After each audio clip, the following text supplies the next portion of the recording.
जय हिंद दोस्तों, कैसे हैं आप लोग। प्रतिशत का सवाल आप लोग को करीब करीब ज़्यादा से ज़्यादा मैंने बता दिया। आप लोग को उसमें दिक्कत नहीं होना चाहिए, प्रतिशत में सारा का सारा सवाल बन जाना चाहिए। आप लोग प्रैक्टिस कीजिए, जितना ज़्यादा से ज़्यादा सवाल को बनाइए घर पे। आप लोग को जितना ज़्यादा से ज़्यादा प्रैक्टिस करना होगा ताकि प्रश्न को आसानी से बना सके। आज हम आप लोग को अनुपात और समानुपात में लिए चलते हैं। हमारे चैनल पे आप लोग को बने रहने के लिए धन्यवाद। आप लोग इसी तरह हमारा साथ देते रहें, हमारे चैनल को लाइक और सब्सक्राइब करते रहिए। तो आज का क्लास हम शुरू करते हैं, अनुपात और समानुपात। देखिए दोस्तों, अनुपात का मतलब होता है दो वस्तुओं के बीच कंपैरिजन का, तुलना होता है। क्या होता है? तुलना होता है। जैसे मान लिया जाए कोई व्यक्ति दो रोटी खाता है, दूसरा व्यक्ति 4 रोटी खाता है। इसका मतलब क्या हुआ? इसका मतलब यह हुआ कि दोनों में जो है, एक व्यक्ति 2 रोटी खाता है, दूसरा व्यक्ति 4 रोटी खाता है। अगर एक व्यक्ति 1 रोटी खाएगा तो दूसरा व्यक्ति 2 रोटी खाएगा। तो 1 और 2 के अनुपात में दोनों चलेंगे, 1 और 2 के अनुपात में दोनों चलेंगे। जैसे मान लिया जाए हमारे पास 500 रुपया है। कितना है? 500 रुपया है। और 2 व्यक्ति को देना है। कितना व्यक्ति को देना है? 2 व्यक्ति को देना है। किस टाइप से देना है? अगर कह दे कि दोनों व्यक्ति को हम 2 व्यक्ति को हम, एक को 300 रुपया देते हैं तथा दूसरे को 200 रुपया देते हैं। एक व्यक्ति को 300 देते हैं, दूसरा व्यक्ति को 200 देते हैं। तो दोनों में तुलना क्या होगा? दोनों का क्या होगा? देखिए, अगर हम दोनों के तुलना का बात करें तो एक व्यक्ति को 3 रुपया और दूसरे व्यक्ति को 2 रुपया मिलेगा। एक व्यक्ति को अगर 3 रुपया मिलते हैं तो दूसरे व्यक्ति को 2 रुपया मिलते हैं। यही अनुपात है। यही क्या है? इसका अनुपात है। ये 3 जाएगा तो ये 2 जाएगा, ये 6 जाएगा तो ये 4 जाएगा। इस टाइप से आगे बढ़ते जाएगा। चलिए अगले एग्जाम्पल पर चलते हैं। अब इसके अपोजिट में देखिए, मान लीजिए 500 रुपया है, 500 रुपया है और हम 4 अनुपात 1 में इसे बांट रहे हैं। 4 अनुपात 1 में इसे क्या कर रहे हैं? बांट रहे हैं। तो पहले व्यक्ति को कितना मिलेगा और दूसरे व्यक्ति को कितना मिलेगा? एग्जाम में ऐसा सवाल मिलते हैं, आपको हमेशा मिलेंगे। यदि 500 रुपया है और 2 व्यक्ति को बांटना है, 500 रुपया है और 2 व्यक्ति को बांटना है, एक को 4 तो दूसरे को 1 मिलता है, एक को 4 मिलता है तो दूसरे को क्या मिलेगा? 1 मिलेगा। तो यदि पहला व्यक्ति का हम निकालने जाएं तो उसे ऊपर रखिए और दोनों के जोड़ करके नीचे गुने 500, जो मूल्य दिया हुआ है। 100 से कट जाएगा 400 रुपया।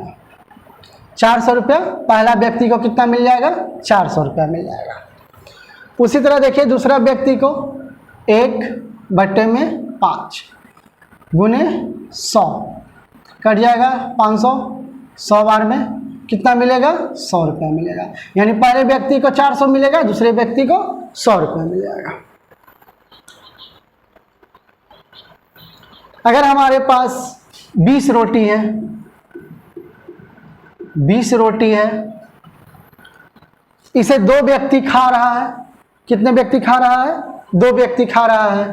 पहला व्यक्ति अगर 3 खाता है तो दूसरा व्यक्ति 2 खाता है। पहला व्यक्ति 3 तो दूसरा व्यक्ति 2 खाता है।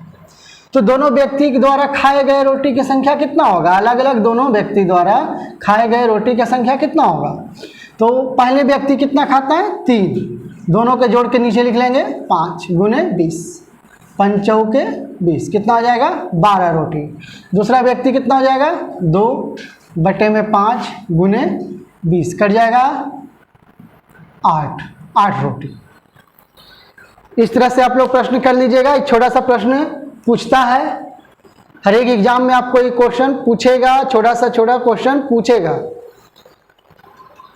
छोटे छोटे सवाल को बहुत सारे बच्चे छोड़ दिया करते हैं, नहीं बना पाते हैं या इसको इग्नोर कर चलते हैं, मगर मैथ के हर एक प्रश्न को आप लोग ध्यान से देखिए, ध्यान से समझिए, पढ़िए।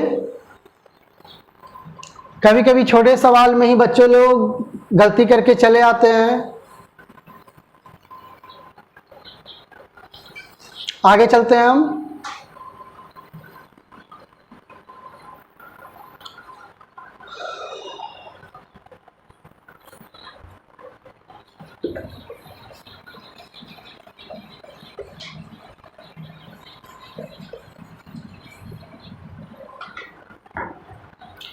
देखिए, अगर अनुपात और समानुपात दोनों के बात किया करें तो A अनुपात B समानुपात, इसको समानुपात पड़ता है। किसका है? C अनुपात D का, C अनुपात D का। यहां से हमें प्रश्न पूछा जाता है, इस 4 अंक में से कोई एक अंक लुप्त छोड़ दिया जाता है, वही अंक हमें ज्ञात करना होता है। वही अंक क्या करना होता है? हमें ज्ञात करना होता है।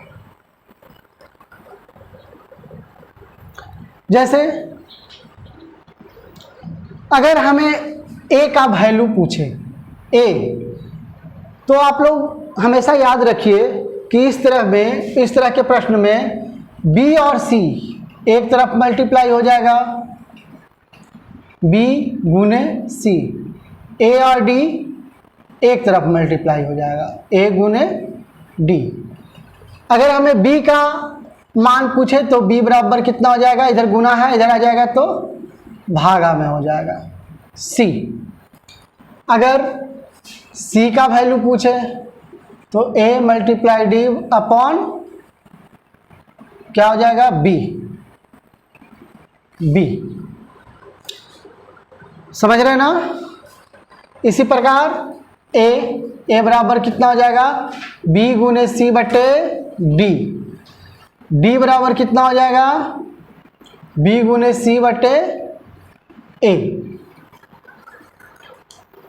कहीं से सवाल पूछ दे, 4 में से कोई भी सवाल पूछ दे, आप बहुत आसानी से बना सकते हैं, बहुत आसानी से और बहुत जल्दी बना सकते हैं। एग्जाम्पल में देखिए, 4 अनुपात x समानुपात 16 अनुपात 48। क्या होगा? क्या होगा इस सवाल का हल?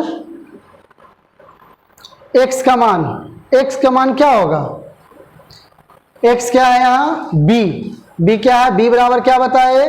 ad बट्टे c, ad बट्टे c, a और d ad बट्टे c। x बराबर हो जाएगा 4 गुने 48 बट्टे 16, 16 तिया 48 बराबर 12। क्या हो जाएगा? 12 हमारा आंसर हो जाएगा।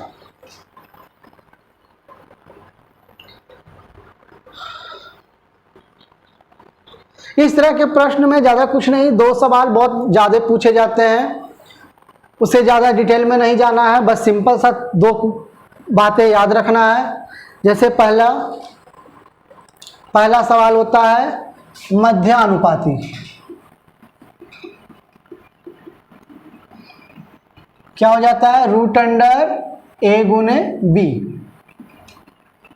तृतीय अनुपाती क्या हो जाता है? b² बटा a, b² बटा a।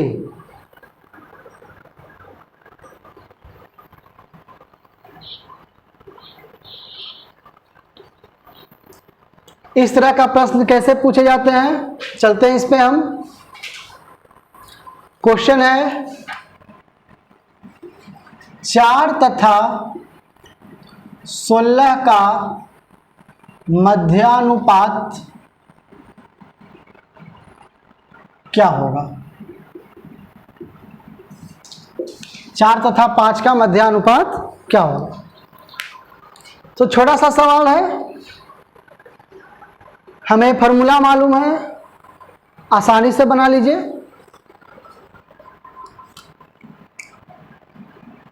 रूट अंडर ए गुने बी क्या हो जाएगा 64, रूट अंडर 64। 64 किसका स्क्वायर है 8 का।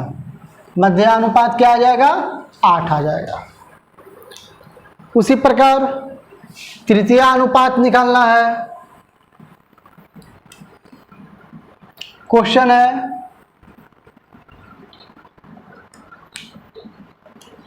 4 तथा 12 का तृतीयानुपात क्या होगा।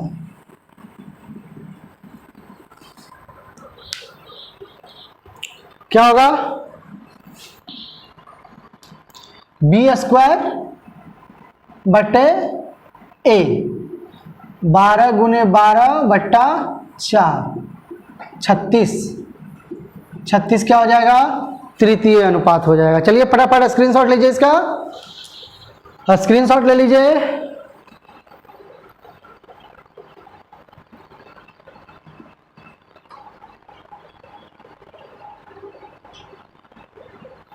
तो दोस्तों समय के अभाव को देखते हुए आज के क्लास को मैं यहीं पे स्थगित करता हूं। अनुपात समानुपात का प्रश्न कल से कंटिन्यू करेंगे। अगले क्लास में आगे का फार्मूला और मेथड ट्रिक से, सिंपल से, मेथड से सभी तरह से बताने का प्रयास करूंगा। आप हमारे चैनल को लगातार लाइक और सब्सक्राइब करते रहिए। जय हिंद।